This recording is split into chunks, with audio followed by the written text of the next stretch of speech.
Jā, tad labdien visiem arī no manis. Mani sauc Līga Grīnbaum, es esmu fizioterapeite. Man pašai diezgan labi patīk savu ikdienu un brīvo laiku apskatīt aktīvi un patīk arī stāstīt citiem, cik tas ir svarīgs un ļoti veiksmīgi tas var uzlabot mūsu produktivitāti arī darbā, jāstrādā pie datora un birojā. Un tad es tagad dalīšu šo prezentāciju un sāksim, jā. Ticu, ka jūs visi redzat, un vēl gribēju pieminēt, ka, ja jūs dodat kādi jautājumi, droši rakstiet čatiņā, un es esmu beigās pietiks laika, un mēs tos varēsim apskatīt un atbildēt. Tātad šodien par kustīgām veselībai, enerģijai un produktivitātei. Mēs izrunāsim kustību nozīmi mūsu dzīvē, kāpēc vispār ir jāsaka, ka nevar visu laiku sēdēt. Tad tādi klasiskākiem, biežāk sastopamākajiem diskomfortiem, kas ir saistīti ar darbu birojā un kā varbūt to mazināt. Izmēģināsim dažus vingrojumus atpūtas pauzēm, pamēģināsim arī apskatīt, kā varētu ieviest labāk, kas varētu palīdzēt ieviest veselības ieradumus. Tad es atgādināšu, ka veselība nav tikai slimības neesamība, bet tā ir gan fiziskā ķermeņa veselība, gan mentālā veselība, gan sociālā veselība. Jāsaka, tad šīs trīs komponentes ir tādas, kas mums nodrošina labu būtību, tad mēs varam to saukt par veselību. Un tad runājot par fizisko veselību, Pasaules veselības organizācija rekomendē, ka pieaugušiem, kas ir vecumā no 16 gadiem līdz 65 gadu vecumam, vismaz tas pamats būtu 150 līdz 300 minūtes vidējas aktivitātes aerobas fiziskas slodzes nedēļā, vai vismaz 75 līdz 150 minūtes intensīva aerobā slodze. Un tad plus šī 150 līdz 300 minūtēm vidējas intensitātes aerobām aktivitātēm, kas ir ātra iešana, dejošana, riteņbraušana, skrituļošana, lēns skrējiens un tāda veida aktivitātes, jā, kas ir 150 līdz 300 minūtes. Ja mēs tam klāt vēl pieliekam vēl kādas ikdienas aktivitātes vai vēl vairāk to pašu vidējas vai augstas intensitātes aerobu aktivitāti, tad tas mums sniedz tikai papildus veselības ieguvumus. Un kā arī uz šīm pamats 150 līdz 300 minūtēm nedēļā vajadzētu arī klāt būt vismaz divām reizēm spēktreniņiem, tātad lielāk muskuļu grupas trenē. Tas ir ļoti svarīgi, lai mums gan mazinātu kritienu risku, gan arī mazinātu osteoporozes risku, par ko visu ir jādomā šobrīd, nevis pēc 75 gadu vecuma. Un arī loknības vingrinājumus vajadzētu iekļaut vismaz 2 reizes nedēļā. Un, protams, tas, ko vajadzētu samazināt, ja iespējams līdz nulē, ir tas laiks, kur mēs pavadām pastīvi sēžot. Ja iespējams, tad to aizstāta kādu vismaz vieglas intensitātes aktivitāti, kas nebūs tikai vingrojums, bet, piemēram, piecelties kājām. Un tālāk, ja mēs izrunāsim noteikti par to, cik bieži vajadzētu piecelties kājām. Un šeit ir tikai dažas izdarītas ietekmei, jā, kā jūs varat aktīvi pavadīt laiku. Es ticu, ka daudz no jums ir ļoti aktīvi fiziski, un iespējams, ka jūs darbu dodas neizmantojot automašīnu, bet iespējams ar velospēdas, skrituļslidām vai ejot, ja? Un, kā mēs zinām, arī Rīgas pašvaldība piedāvā bieži vien dažādas bezmaksas nodarbības, kurās var iesaistīties, tāpēc es jums iesaku izmantot šīs vai citas iespējas un kļūt ar vien fiziski aktīvākiem. Tad mēs runāsim par sēdēšanas ilgumu, un tie riski no sēdēšanas, protams, es ticu, ka visiem ir zināmi un paaugstina nāves risku un dažādu kronisku saslimšanu risku, kas galā vai novest daudz agrāk pie nāves, ko mēs makā nevēlamies. Un tad šeit ir tikai viena no opcijām, ko jūs varat izmēģināt, kā sēdēšanas kalkulators, ja? Un tā līdz ir tā, ka mēs ļoti viegli varam savākt tās 13 stundas dienā, kas ir kritiski augsts rādītājs, 13 stundas sēdēšanai. Ja mēs piemēram ņemam, ka aptuveni 15 līdz 20 minūtes mēs rogastojam, ko visu sēdēreiz visticamāk mēs pavadām sēdus. Tad mēs aptuveni stundu Rīgā braucamies. Līdz ir tā, ka mēs ļoti viegli varam savākt tās 13 stundas dienā, kas ir kritiski augsts rādītājs, 13 stundas sēdēšanai. Ja? Un tad šeit ir tikai viena no opcijām, ko jūs varat izmēģināt, kā sēdēšanas kalkulators, ja? Un tā lieta ir tāda, ka mēs ļoti viegli varam savākt tās 13 stundas dienā, kas ir kritiski augsts rādītājs, 13 stundas sēdēšanai. Ja? Un ja mēs piemēram ņemam, ka aptuveni 15 līdz 30 minūtes mēs rogastojam, ko visu sēdēreiz visticamāk mēs pavadām sēdus. Tad mēs aptuveni stundu Rīgā braucam uz darbu, ja? Cits varbūt ilgāk, cits mazāk. Tad aptuveni 4 stundas mēs strādājam rīt cēlienā pie datora, un tad mums ir pusdienlaiks, pusdienu pārtraukums.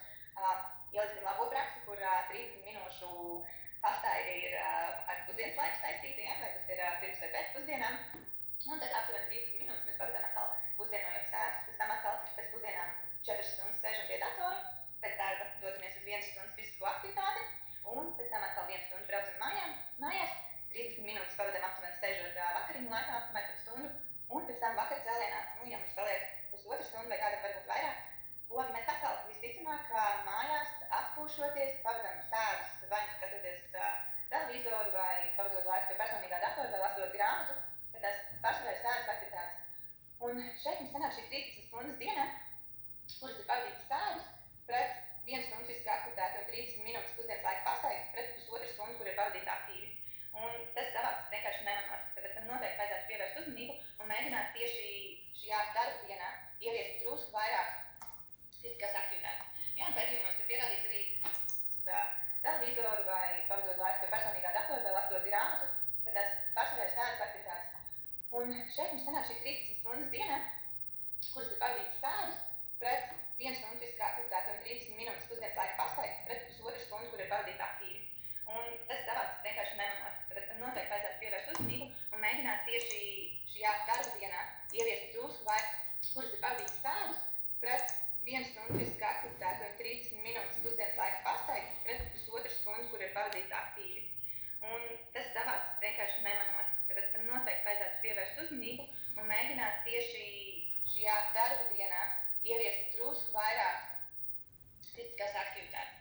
Jā, un pētījumos ir pierādīts arī aptaujājot respondentus, ka viņi daudz labprātāk gribētu nevis vienkārši sēdēt darbā, bet būt spējīgi izvēlēties, kad viņi var iecelties vai mainīt šīs pozīcijas, un ka viņiem nepatīk šī sēdēšanas pozīcija, kas viņiem nelikvisties labi.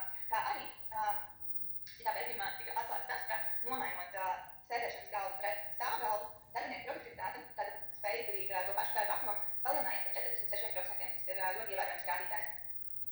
Un tad atkarīgi, kāpēc tas varētu būt, kā fiziskā aktivitāte vai stāvēšana, protams, pauze mainīšanas stāvs mēs, ticamā, spēja dot mums vairāk produktivitāti nekā sēdēšanas pozīcija, un kas tad ir slikti ar to sēdēšanas pozīciju.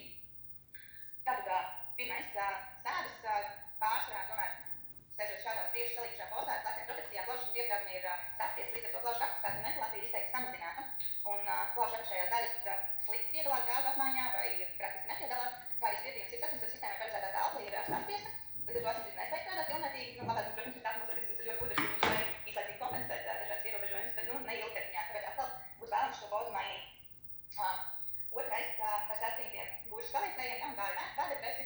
Tad tas noved pie izmainītas iebrukuma pozīcijas, kur iebrukums un vēders ir tāds kā dagās uz priekšu, kas savukārt tagad vēl novedīs pie muguras lejas un gūžu stāvēm. Un trešais ļoti svarīgs aspekts ir vāja apakšvilpa asinsrite, varikoses vēns un pat līdz muskuļatrofijai. Tad vāja asinsrite skaidrs ir tāpēc, ka muskuļu kustības, līdz ar to nav nepieciešamības pēc asinsrites aktivizācijas. Un ja kur neapaziņotā vieta mums ķermenim liekas kā nevajadzīga, līdz ar to ilgstošs šāds stāvoklis var novest pie muskuļu masas funkcionalitātes samazināšanās līdz pat atrofijai, ja ilgstoši muskulis netiek darbināts. Ja? Mēs zinām, kāds, ja nav stēpti, varbūt kāds cits mēs esam redzējuši, kas notiek pēc tam, kad noņem ģipsi, masas funkcionalitātes samazināšanās līdz pat tāpēc, ka muskuļu kustības, līdz ar to nav nepieciešamības pēc asinsrites aktivizācijas. Un ja kur neapaziņotā vieta mums ķermenim liekas kā nevajadzīga, līdz ar to ilgstošs šāds stāvoklis var novest pie muskuļu masas funkcionalitātes samazināšanās līdz pat atrofijai, ja ilgstoši muskulis netiek darbināts. Ja? Mēs zinām, kāds, ja nav stēpti, varbūt kāds cits mēs esam redzējuši, kas notiek pēc tam, kad noņem ģipsi, ja, un pēc 4 nedēļām, kad muskulis nav praktiski kustināts. Un tad par varikozajām vēnām, ja mēs nekustinām muskuli, tad vējas vieniņa, jo uzkājas šis asins vairāk lejām, tas neaiziet tik daudz uz atpakaļ uz sirdi, viņas izstiep šo vējas vieniņu, līdz ar to mēs redzam gan vizuāli šīs izmaiņas, gan arī jūtam smagunu un pietrūkumu kāju vēnās. Un tā nebūtu nav tikai sieviešu problēma, ļoti bieži ir arī vīriešiem varikozas vēnas kājās, un tas lielākoties ir saistīts tieši ar dzīvesveidu, ar stādošu pozīciju, tāpēc citi muskuļus noteikti ieteiktu regulāri aktivizēt, un to mēs apskatīsim, kā to darīt. Tātad sēžot neaktīvā pozīcijā organismam samazinās nepieciešamība pēc skābekļa, kā jau minēju, plaušu ventilācijas apjoms ir samazinājies, līdz ar to samazinās skābekļa apjoms, kurš tagad cirkulē. Arī tas, kur piegādāt smadzenēm, kas, protams, ietekmē smadzenes spēju produktīvi darboties. Tad saspringta spranda rodas no uz priekšu izvirzītas galvas pozīcijas, kurā kakla muskuļi veic papildus darbu, kā arī var nospiest arterijas, kurš apstiprina galvas smadzenes atpaliek mūsu gudrais apjoms spēja kompensēt diezgan labi, bet tas būtiski ietekmē produktivitāti un pašsajūtu. Tā tomēr nav 100% asinsrite, kas ir plāna galvas smadzenēm. Jā, kā arī ilgstoši palielināt kakla pāriestais kipos, veicina tā saukto kupri, un tā ir deformācija mugurkaulā. Tad par muguras saspringumu un sāpēm, ja, kas lielākoties rodas no muskuļu disbalansa un asimetriskās pozas, ja, un, protams, arī nevienai locītavai vai nepatīk ilgstošs spiediens noteiktā veidā, īpaši, ja tas nav aksiāli tieši tāds ir plānots, bet novīdījies uz vienu vai otru pusi. Un pēdējais, kas noteikti tikpat svarīgs kā visi iepriekšējiem, tad vāja glūta uzte, jeb sēļi, jeb ribeni muskuļi, ja, un tas ietekmē iegūmu novietojumu atkal, pieļaujot to, ka notiek šī tieši pagāstā pozīcija, kas atkal mums atgādināšu, ka novis pie muguras lejas stāvēm gūžu stāvēm. Ja, un un mēs to varam mainīt ar ļoti vienkāršiem vingrinājumiem. Tātad, uz brīdi slēgšu šo prezentāciju un palūkšu jūs piedalties. Tieši tagad arī var novilkt apavus, ja? Īpaši ir ierāksutēļ apavi. Un atrodam savu krāsmu. Ja krāsmu ir svistenīšiem, tad mēs viņu pietuņam ar muguru pie sienas vai pie galda, tā lai viņš neslīd uz aizmuguri, jo mēs viņu sēdīsimies. Tad mēs varam piedalšies, mēs varam ļoti vienkārši turēt pie sevis un varam tik vienkārši uzsvīt kā apsvežamies un pieceļamies.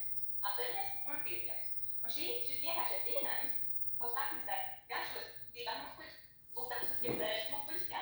Gan arī aktivizē lielos kāju muskuļus.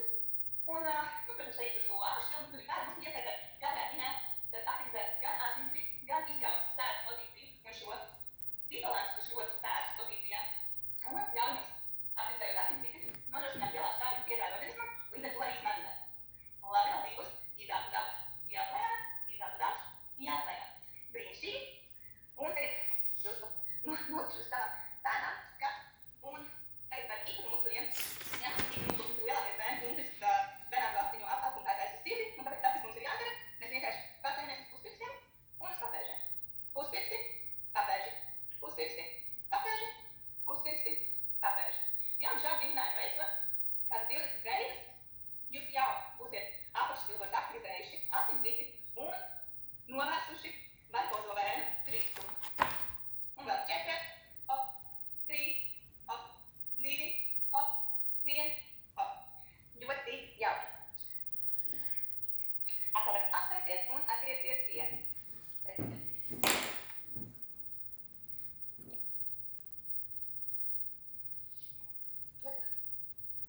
Ja, un nesen mūsu veicam tādā nelielā pētījumā arī darbiniekus par to, kādas ir viņu sajūtas darbdienas beigās. 41% atzīmēs ir ļoti liela daļa, ka izjūt acu redzes nogurumu, tad daudz teica arī, ka jūt sāpes dedzināšanu mugura kakla rajonā, tad arī, ka jūt ilgstošu psiholoģisku nogurumu un tādu kā iztekšanu, un mēs atzīmēt arī to, ka jūt sāpes valsts locītavā. Tas vairāk pēc pirmiem, ja jūt sāpes valsts locītavā, protams, ka valsts vajadzētu izkustināt, izdarot mainīt pozu, bet tur ļoti labi līdz arī pēles palīgs. Un tāds klasiskākās problēmas zonas, ja, ir tāda sprānas sāpes, galvas sāpes, kuras arī biežāk izraisītas no sprānas sāpēm, tad šīs nepareizās piespriedušās galvas pozas dēļ, jo ir sasnieguši kakla muskuļi un nospiestas gan artērijas, gan ādas, kas apziņo un līmē par galvas, gan ādas, gan muskuļus, gan galvas smadzenes. Tad plecu joslas sāpes, muguras rosdaļas sāpes, lauslocītavas sāpes, alkoņu sāpes un vēl citas, piemēram, ikru sāpes arī. Jāzinātu, kaut ko jūs noteikti par prezentētājs dēļ un ko paksvēt arī. Tad, pirmkārt, ja tās ir regulāras kustības, un regulāras nozīmē ārpus darba laika, ja mēs runājam par fizisko aktivitāti, jo darba laikā tas, ko mēs varam darīt, tas būs ikdienas aktivitātes un izkustēšanās, bet par regulāru fizisko aktivitāti, ja mēs runājam par darbu 3 līdz 7 reizes nedēļā, par 30 un uz augšu minūtēm, tad to mēs varam saukt par regulāru fizisko aktivitāti, kas nodrošinātu mūsu organismu nepieciešamo slodzi. Ieviesiet atpūtas pauzes ir vēlams ieviest 1 reizi 30 līdz 60 minūtēs, ir vairāk pētījumi, bet būtībā 1 reizi 30 līdz 60 minūtes noteikti vajadzētu piecelties kājās un darba poza maina un vēl skatu smigrinājumu. Un tas, protams, ko var nodrošināt arī, ir ergonomiska vide un atmosfēra un palīdzība nepieciešamiem. Ja sāp ilgāk par 7 dienām sprāna vai muguras lejas daļā, nodrošinātu mūsu organismu nepieciešamo slodzi. Ieviesiet atpūtas pauzes ir vēlams ieviest 1 reizi 30 līdz 60 minūtēs, ir vairāk pētījumi, bet būtībā 1 reizi 30 līdz 60 minūtes noteikti vajadzētu piecelties kājās un darba poza maina un vēl skatu smigrinājumu. Un tas, protams, ko var nodrošināt arī, ir ergonomiska vide un atmosfēra un palīdzība nepieciešamiem.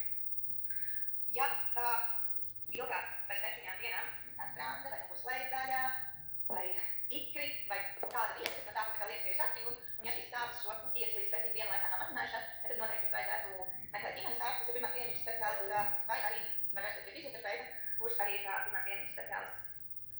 Un kā mēs varam aktivizēt ķermeņa augstsveri, arī, lai mazinātu šo sāpīgumu, kurš ir plācis un sprānas daļā, mēs varam to darīt tik vienkārši veicot mazus paplīšus uz aizmugurē pleciem, tā kā lielākā daļa kustību mums notiek šeit priekšā, speciālists.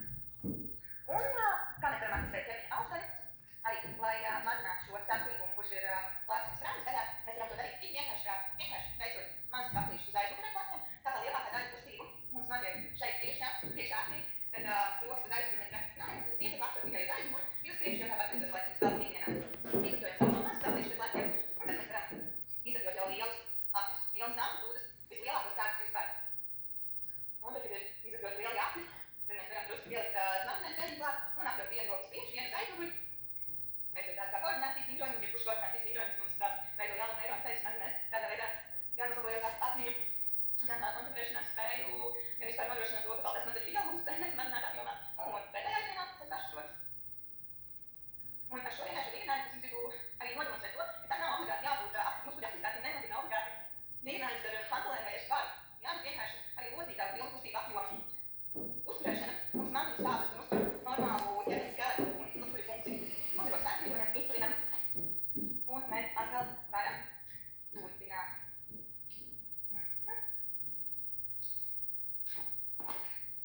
visu labu.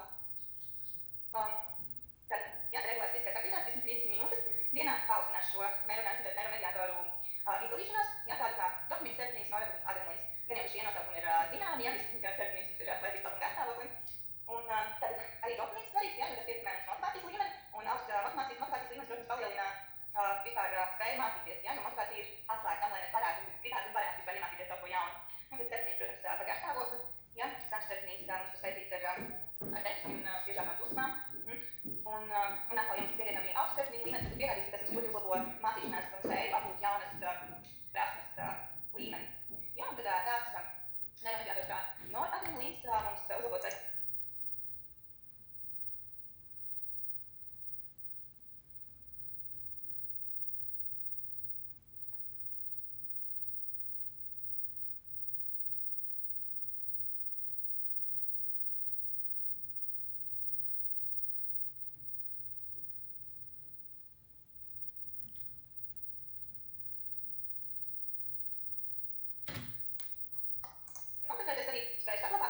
Motivēt uzmanību, ja, un arī tieši par šo neiromediātoru pierādīs, ka tikai 30 minūšu fiziskās aktivitātes ir pietiekami, lai palielinātu šos līmeņus. Ja, novērtējums, protams, ir tāds, ka šīs regulārās fiziskās aktivitātes var iegūt ilgstošu efektu. Tas nozīmē, ka faktiski var mainīt smadzeņu anatomiju un fizioloģiju, jo smadzenes ir plastiskas, viņas pielāgojas un viņas nav tādas, kādas tagad 25-30 gadu vecumā, kad smadzenes ir pilnīgi nobriedušas, kādas viņas tagad būs, tādas viņas būs līdz vecumam, kad sāk samazināties smadzeņu viela. Nē, mēs uz savām mazinātām darbībām ar šo jauno neironu ceļu veidošanu un arī ar šo bioķīmisko faktoru ietekmēšanu, tad kā fiziskā aktivitāte ietekmē neiromediātors, mēs to varam mainīt un smadzenes pielāgosies.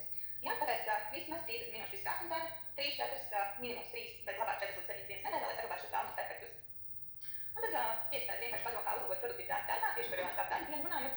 Tātad pirms darba sākšanas no rīta veiciet šo 30 minūšu mīgrošanu, vienalga kāda veida fiziskā aktivitāte tā ir, bet vismaz mērams intensitātes, tātad mērams vai augsts intensitātes fiziskā aktivitāte, tā ir tāda, kuras laikā ir grūti vai neiespējami sarunāties. Tādu vismaz 30 minūtes, lai pārzinātu sirdsdarbību un aktivizētu smadzenes, un pēc tam, kā mēs zinām, tas dos ietekmi mums vēl aptuveni 2 stundām, un tad šo nākošo 2 stundu laikā vispirms veiciet prioritārus uzdevumus, protams, un pēc tam mazāk prioritārus. Tad, varbūt kāds pamanīs, varbūt nē, bet bieži vien mums labāk idejas nāk galvā tajā brīdī, kad mēs sportojam, ja, vai mēs pastaigā vai skrienam, vai svaru zālē, ja, un tad ierakstiet, dodaties pastaigā, ja, telefonā arī var ierakstīt, ja, jo labāk idejas bieži vien tam aizmirstat. Tad plānojiet savus pārtraukumus, ja, gan īsos, gan garos, tieši tāpat kā jūs plānojat savus darbus, tāpat arī plānojiet savus pārtraukumus, jo tas ietekmē mūsu darba kvalitāti. Tātad ik pēc 30 līdz 60 minūtēm paņemiet pārtraukumu, pieslieties no savu darba galdu un veicat vienkārši vingrinājumu, ja, kaut vai tos pašus, ko mēs izmēģinājām apsēšanās piecelšanās, aptuveni uz 1 minūti. Un jau garajā pārtraukumā brīnišķīgi, ja to varētu apvienot, piemēram, ar 30 minūšu pastaigu pēc pusdienu pārtraukuma.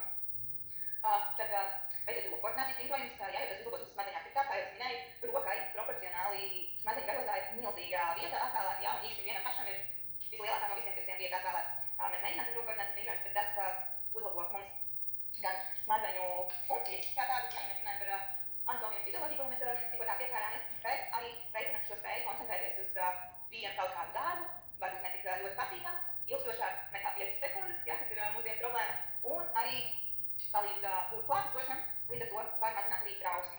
Un iespējas varētu būt, ka, tad, ja jūs jūtat saspringumu sprāndā vai jostas daļā, tad vienkārši skriešanās vingrojumu, lai mazinātu šo saspringumu. Jā, tad vēl jau ieguvumi no fiziskās aktivitātes, tas dod vairāk enerģijas, labāk doma, labāk koncentrēšanās, labāk atmiņa. Jā, un te viss saistīti gan ar skābekļa piegādi, muskuļu aktivizāciju un arī ar smadzeņu bioķīmiju. Labi, tad samēģināšu kādu vienu no roku koordinācijas vingrinājumiem. Daliksim pirkstus kopā, īsti ņemot ieroties šeit priekšiem, tad piekiem ar piekiem. Un tagad tikai viens pārīgs uztaisies, un pārējie paliks pilnīgi nekustīgi. Ja? Tad mēs sākam ar īkšķiem. Īkšķi mums tā ir 10 aplīšas uz priekšu,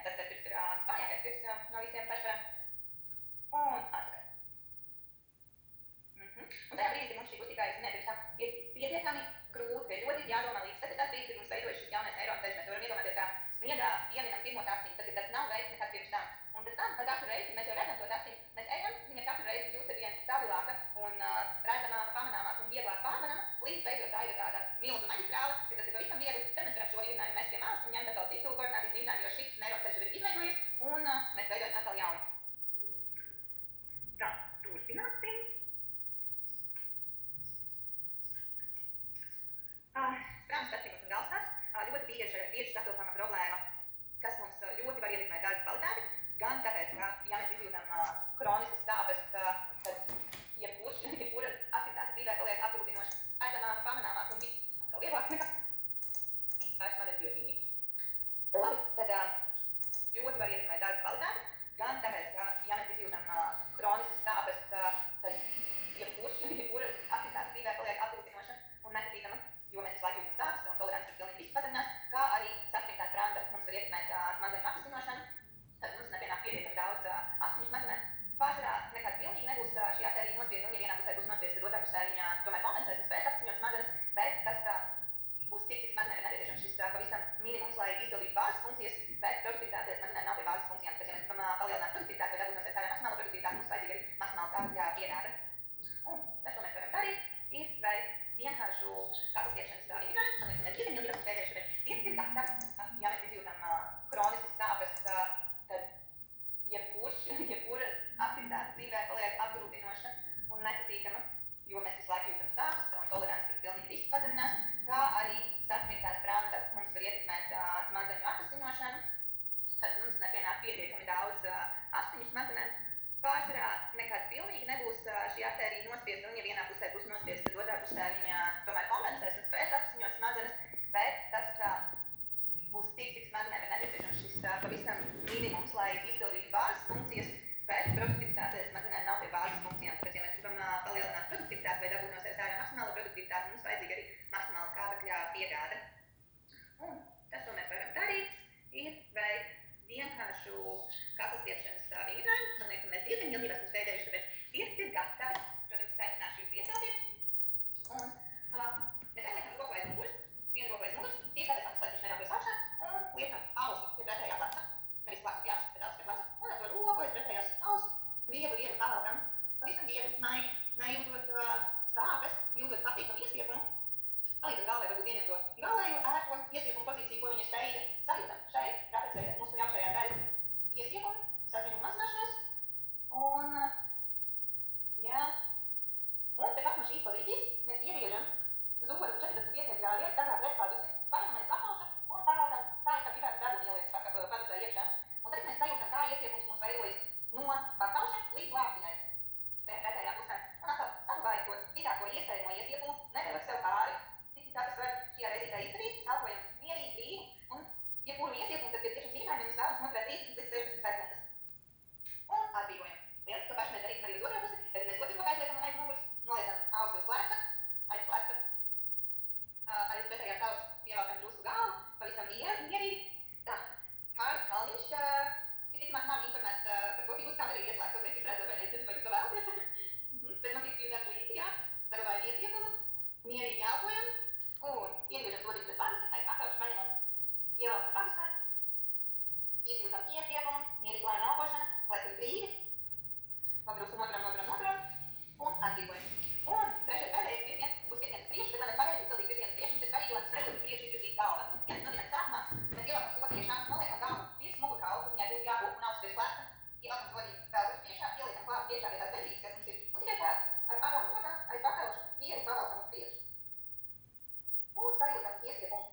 protams, tiem muskuļiem, katram muskulim ir sava funkcija, viens tā kā vairāk saplacināts sābolu, otrs paplatināt sābolu, tad ir, protams, atsābolu grozītāji, un acu muskuļi tieši tāpat kā ķermeņa muskuļi, arī, ja mēs viņiem ilgstoši vieniem muskuļiem liekam strādāt un citi dara neko, viņi, protams, nogurst. Tas var būt viens no iemesliem, kas mums rada acu nogurumu.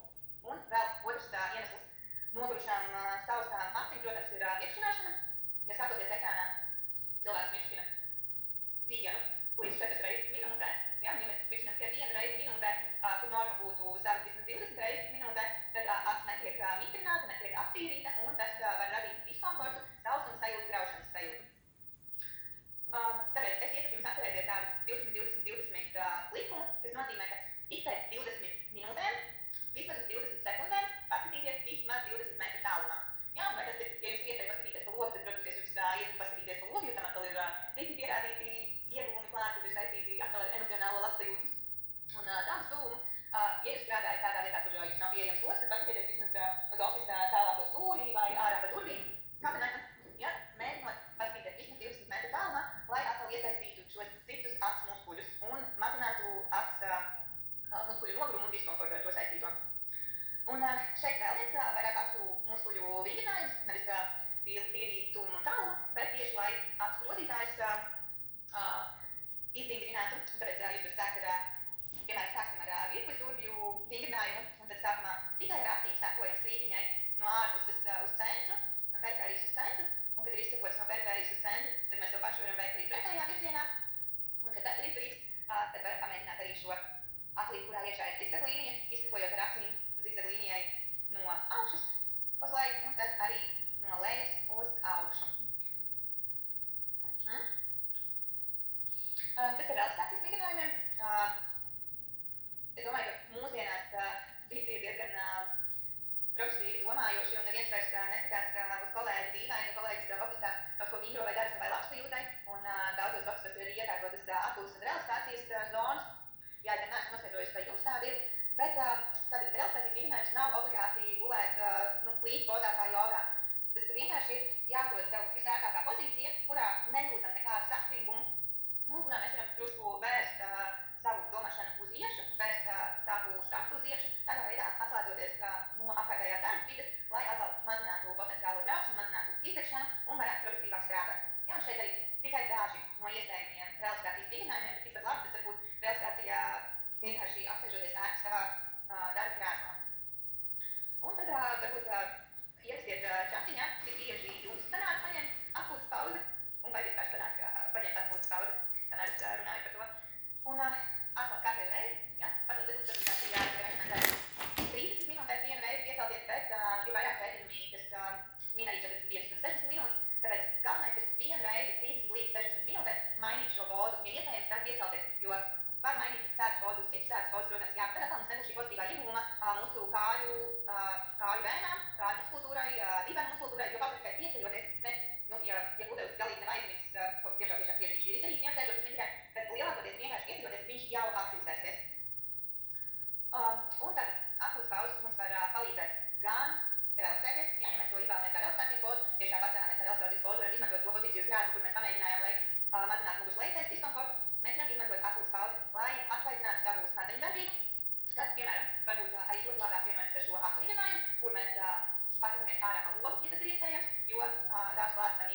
daudz būtu dārā tajā manā piemērā par 13 stundu sēdēšanu dienu, kur tikai uz pusdienu pauzes pieceļamies, jā, bez pauzēm kolēģis, jā, kolēģis kavē pa dienu, arī ēšanas pauzi neņem, jā, darbs ir atpūta, jā, fantastiski labi, bet arī ķermenim ir vajadzīga atpūta un lietoties līdz sēdēt.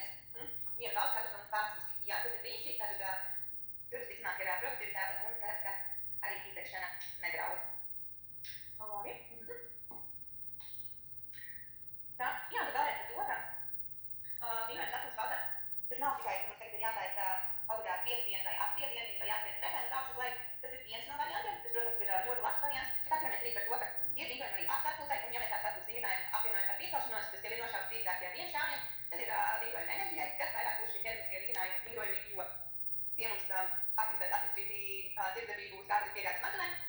Tad ir vingrojumi prātam range, kas būtībā ir tie paši koordinācijas, roku koordinācijas vingrinājumi, no kuriem mēs bijām jau uzteicām, mēs uzteicīsim vēl pasētīsim. Un tad ir vingrojumi miera, kas neobligāti ir saistīti ar to, ka man tagad būtu jānomierinās un jāiet gulēt darba laikā, bet arī ar to, ka īpaši tiem, kuriem ir augsts trauksmes līmenis, lielā atbildība darbā, lai mazinātu šo izdegšanas risku, trauksmes un depresijas risku, apakšas vingrinājumi, relaksācijas vingrinājumi, apzinātības vingrinājumi noteikti tam var palīdzēt, jo līdzsvaro nervu sistēmu.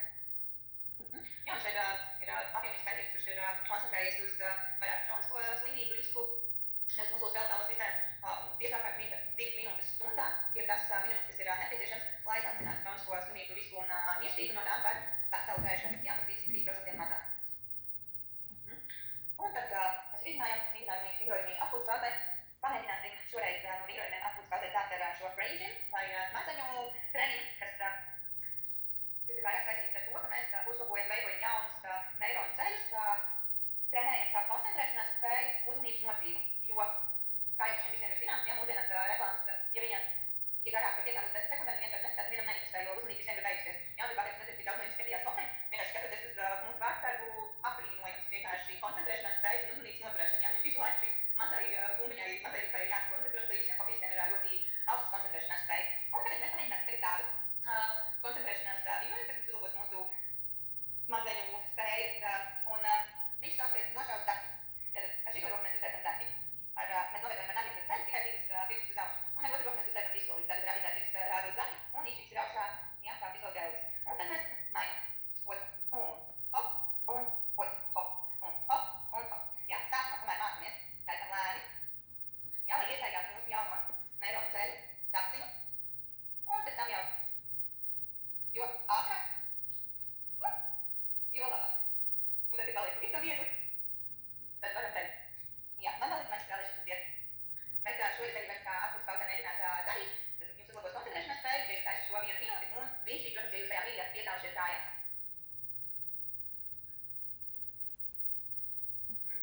Un tad vēlreiz, kāpēc šie ranging, jeb roku koordinācijas, jeb koncentrēšanās vingrinājumi ir svarīgi, ko viņi mums labi dod, tad viņi mums piespiežot ilgstoši koncentrēties uz šo vienu konkrēto darbību. Ar laiku, protams, mēs uzturējam šī koncentrēšanās spēju, uzturējam spēju palikt fokusētam uz vienu darbību, jā, un nezaudēt šo koncentrēšanās spēju. Tā ir ļoti labi trenējama spēja, tikai vajag darīt to regulāri. Tad, protams, mums ir svarīgi pusložu, galvas smadzeņu pusložu savstarpējā sadarbība, jā, kā mēs zinām, ka būtībā aktu līmenī mums šie neironu ceļi, 80% no viņiem krustojas, jā, un tad tas, ko es daru ar labo roku, to būtībā kontrolē kreisās puslodes par roku atbildīgā daļa, un tas, ko es daru ar kreiso roku, to kontrolē atkal par labās puslodes par roku atbildīgā daļa. Un šādā veidā mēs šo sadarbību veicinām, jo, protams, ir arī apmēram 20% šķiedru, kurš iet uz savu pusi, un mēs arī, mums arī trenējam, ja mēs trenējam tikai vienu roku kaut ko, tad trenējas arī otru, ja jūs smadzenes uz spoguļu un spēj to visu attīstīt. Ja, tad, protams, kā klāstam, tā ir prātās kā spēju atkal fokusēt uzmanību, palikt koncentrēt, ātri reaģēt, reakcijas ātrumu un pielāgoties, uzlabo atmiņu. Tādā veidā, ka mēs veidojam jaunas neironu ceļus, un šī baltā smadzeņu viela, kas ar laiku samazināsies, nu, tā iekšējā visu lielā masa, viņa ar gadiem, ja mēs neveidojam jaunus šos neironu ceļus, viņa saru, līdz ar to mums ir mazāk šo krustojumu un taciņu, bet, ja mēs domājam, ka atmiņā nepasliktinās un prāts paliek ārs, tad mēs ar roku koordinācijas un koncentrācijas vingrinājumiem varam šo attālināt un pavisam pēc samazināt, lai mums paliek ārs prāts. Ja, jo mēs zinām, ka mūsdienu medicīnā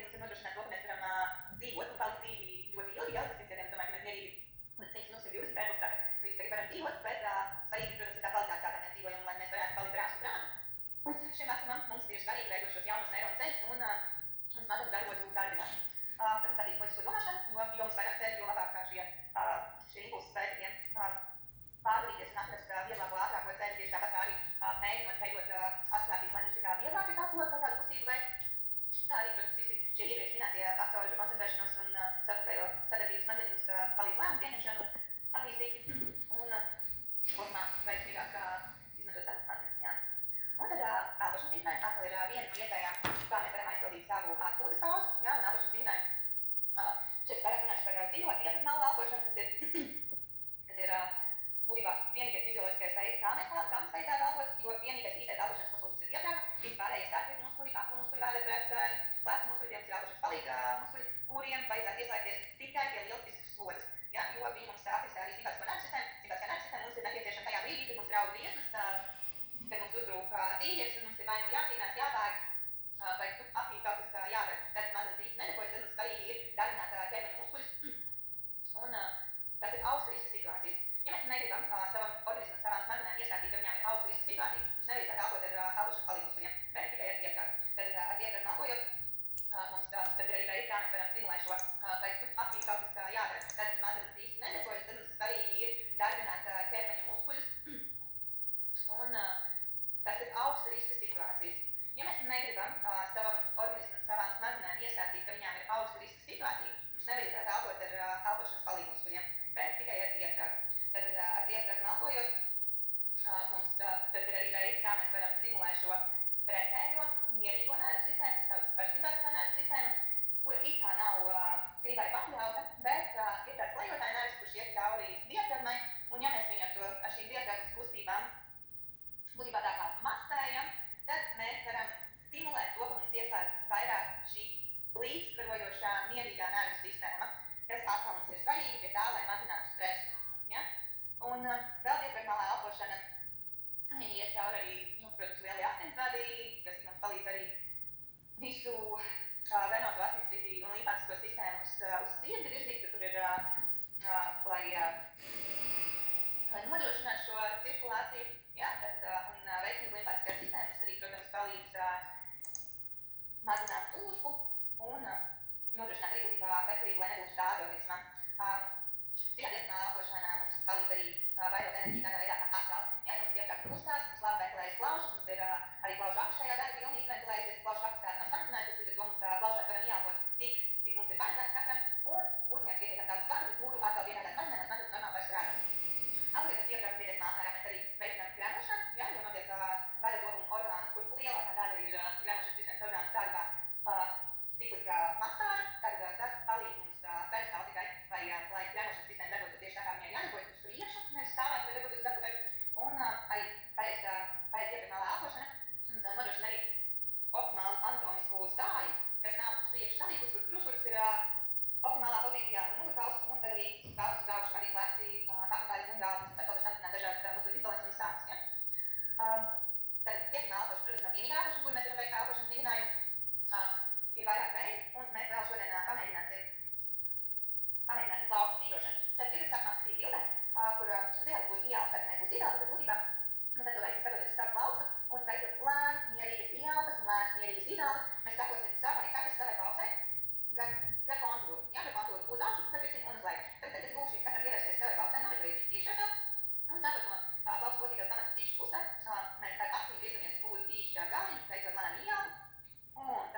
saulaicīgāk teikt darboties, tas ir viens no labotiem, tad ļoti kā. Bet šī tā kustība tiešā vecā kvalitatīvas ēdienas un miegs, tas ir pamatvajadzības, kas tam ķermenis ir radīts.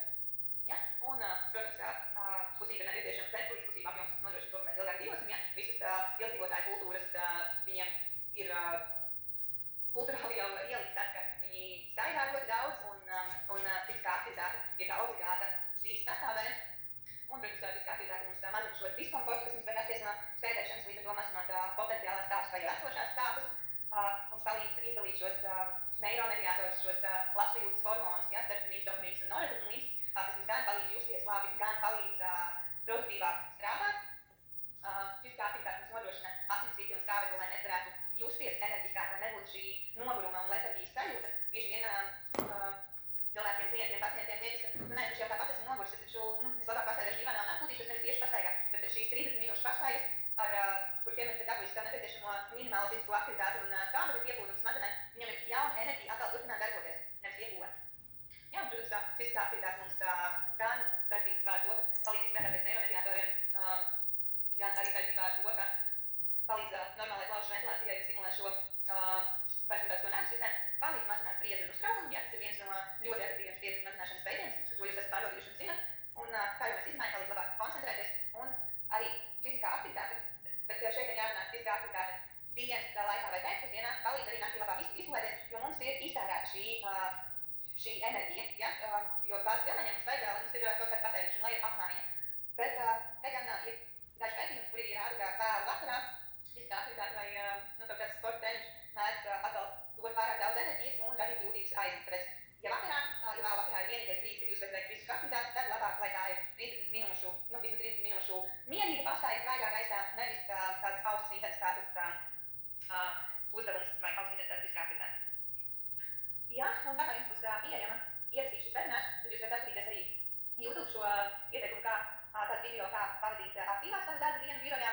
Un šeit arī atgādinājums no Slimību profilakses un kontroles centra, ka maksimāli ierobežojam pasīvās darbības, jā, visu sēdēšanu cenšamies ietelties, domājam, varbūt izmantot stāvgalvu, izmantojam katru iztērēt šī enerģija, gan ir vienīgais tika pastaigas, augstīt, ka jūs varat dienu birojā. Un šeit arī atgādinājums no Slimību profilakses un kontroles centra, kaut kāds sporta treniņš mēdz atkal dot pārāk aktivitāti, tad labāk, lai tā ir 30 minūšu, vismaz 30 minūšu mierīga pastaiga vai augsts intensitātes fiziskā aktivitāte. Jā, un tā kā jums būs pieejama ierakstīt šis webinars, tad jūs varat atskatīties ekstrēm.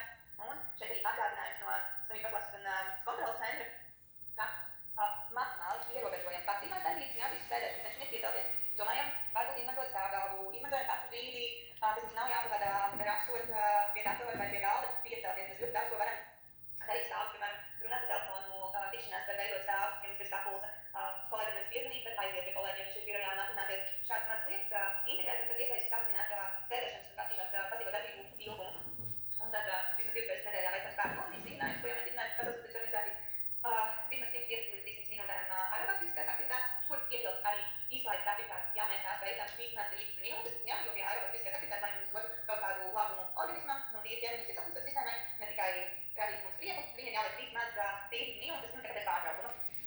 Un viss pārējās ir ikdienas aktivitātes, kāpnes, mājasdarbi, mājas uzkopšana, dārza darbi, pastaigā ar suni, tā visa, tas viss mums ir vienkārši kā palīdzēt veicināt šos veselīgos ieradumus, tad svarīgi ir tos, un tad nedaudz daži veidi, varbūt kā palīdzēt veicināt šos veselīgos ieradumus, tad svarīgi ir, ja mēs esam izdomājuši, ko mēs darīsim, tad visu nolikt, lai tas ir par rokai, lai nav tā, ka vakarā izdomā, ka lai es no rīta iziešu 30 minūšu pastaigā pirms darba.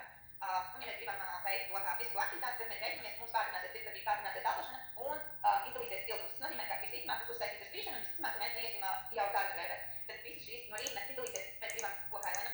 Tad kā palīdzēt papildus bonus, ja veselīgos darīsim, tad viss ir sārkšana un izdalīsies siltums nepieciešamās, vai tie būtu sporta apavi, treniņkārs, hantelītes. Vai tas viss ir salikts pie durvīm, lai nav no rīta izkāpjot no gultas, ja es taču nevarēšu samaklāt, man šitam nebūs laika. Bet ja tas viss ir par rokai, tas mums veicina šo iespēju iesaistīties un izpildīt to plānu, ko mēs jau bijām izveidojuši pirms tam sev galvā.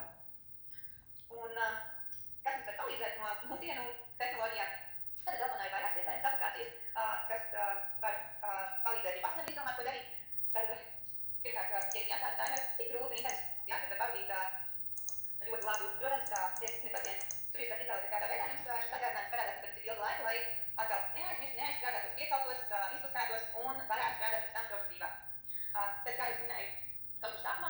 ieplānojiet kalendārā arī savas pauzes, ja iespējams, tad pusdienu pauzītē ieplānojiet arī apvienot to ar pasauli. Un arī ejot uz darba, uz biroju virtuvīti, varbūt viens kāds ieteikums pirms ledusskapja atvēršanas, katru ledusskapja atvēršanu, piemēram, 10 minūtes, uztaisīt, kas atkal mums aktivizēs lielo muskultūru un vairos enerģiju. Nu jā, un šeit šie materiāli aktivizēs lielo muskultūru un vairos enerģiju. Nu jā, un šeit šie materiāli, manuprāt, jums jau bija nosūtīti, arī varbūt vai staristīši vai jūs uztaisīt metu pauzi, lai palīdzētu sev izdomāt radoši kā aizpildīt savu 1 minūtes pārtraukumu, tad 30 minūtēm, jā, un beidzot savu labu ierakstu kalendāru. Tā, paldies jums par klausīšanos, ceru, kādas man droši vēl pateikt uzdot, es saprotu, ikdienas vakars, kad visi gribēs teikties tavās aktivitātēs. Tā. Es gribu tikai pateikt lielu paldies, jo kaut kāda puse patiesi zināma, bet ir tik labi, ka kāds atgādina vēl iedvesmojošā veidā, ka tiešām paldies notiek kaut ko darīšanu. Paldies, prieks dzirdēt, jā. Tā jau tā kā atkārtošu zināšanu māte, jo man arī liekas, ka mēs apkārt šobrīd informācijas ir tik daudz, mums vienkārši vajag izmantot, nevis tikai klausīties, bet arī papildus lietām un pamaziņam, izvēlamies no sākuma sev mazu realizējumu solīti. Nu, nekā, tur kolēģis ir kārtīgi, vienreiz 2 stundās piepildīs, ja? Brīnišķīgi, tas ir sākums, nu, vai nu sākam vienreiz pusotrā nedēļa, vienreiz pusotrā, pēc tam nedēļa vēl stundā, un brīnišķīgi būs jau sasniegts šis rezultāts. Jā, un šeit vēl kolēģis ir sākums padomu armijā savulaik mācīgi labākā, kur esot darba maiņa, tieši tā, vislabākā poza ir tā, ka nākamā poza. Jā, un šeit atkal, lai nebūtu šis muskuļu disbalans un vienveidība, mēs mēģinām mainīt šīs pozas. Nu tā, mums katru laikā teiks skolā 1 stundas pārtraukumā dienā vieta diskutēt, visi dansoja, nu bet fantastiski, un tas dod tik daudz enerģijas, jā. Nu forši, es domāju, to mierīgi var ieviest, un tagad mūsdienu modernajām ierīcēm, kur var katrs ar savām gaisā audiņām pieslēgties pie kopīgas. Nu tā. Ja jautājumu vairāk nav, es arī gribēju pateikt vēl paldies tiešām par iespēju darīt kopā kaut kā pamēģināt tās pauzītes, varbūt ir kādas idejas, ko mēs bankai varētu vēl, nu teiksim, sarīkot vai vienā reizē vajadzētu mēģināt taisīt, nu, tad es runāju. Jo jūs esat tādā pozīcijā, ja jūs piesieties tik 30 minūtēm un uztaisat, piemēram, kristāla patēriņu vingrinājumus, nākošais jūs piesieties, jūs uztaisat aptēršanās piecelšanās vingrinājumus, nākošais jūs pēc 30 minūtēm uztaisat pēc skaita 10, 20 reizes vienu vingrinājumu. Šeit tas nav plāns attīstīt kaut kādu muskuļu spēku, kur būtu atkārtot un piegājienu skaits svarīgs, bet vienkārši izkutināt, aktivizēt muskultūru, lai mums ir atkal jauna stāvekļa piegāde muskuļiem un smadzenēm. Jā, nē, es vienkārši sāku reiķināt, aptuveni 10 minūtes pēc pusstundas. Nē, Nē, es tādu, ka es nevaru būt vienu monīgu. Tas ir 2 minūtes stundā. Ja jūs strādājat, 8 stundu darba dienu un mēs izreikinām ārā pusdienu pauzi, tad būtībā jums sanāk tādi, 6 līdz 12 pārtraukumi. Tas nozīmē, ka apmēram 12 minūtes tās ir. Un kādu var izreikināt ārā arī, kad mēs aizējām pēc ūdens, jo aiziešanas pēc ūdens arī laba pauze, tāpēc ūdens mums arī ļoti nepieciešams smadzeņu efektīvai darbībai, jo pie mazākās aktivitācijas jau arī smadzenēm nespīgi produktīvi strādāt. Manuprāt, 20 minūtes uz visu 8 stundu laiku nav tik daudz, jā, mums tas nodrošina lielāku produktivitāti, jo tāpatās pēc dažādas pētījumi rāda, ka 2 līdz 4 stundām mums tā produktivitāte samazinās, ja gadījumā jāpārslēdz uzmanība, un tas, lai mēs pārslēdzam uzmanību uz telefonu vai uz internetu pārlūku, lai apskatīt 1, 2 vai uztaisam fizisku aktivitāti uz 1 minūti, skaidrs, ka otrais fiziskā aktivitāte uz 1 minūti mums dos daudz labāku produktivitāti mūsu smadzenēm nekā sēras darīt kaut ko citu vietā. Jā, liels paldies, tātad vēlreiz, un mūsu laiks arī tā kā beidzies. Un, kolēģi, gribu jūs uzaicināt nākam iekdien, vēl mums padalīties ar savu pieredzi, kā novadīt savu ķermeni, lai būtu stipra veselība, tās nervi un saulēs nozīmēs. Tā kā gaidiet uzaicinājumu savos ēdestos, un nākam iekdien tiekamies atkal.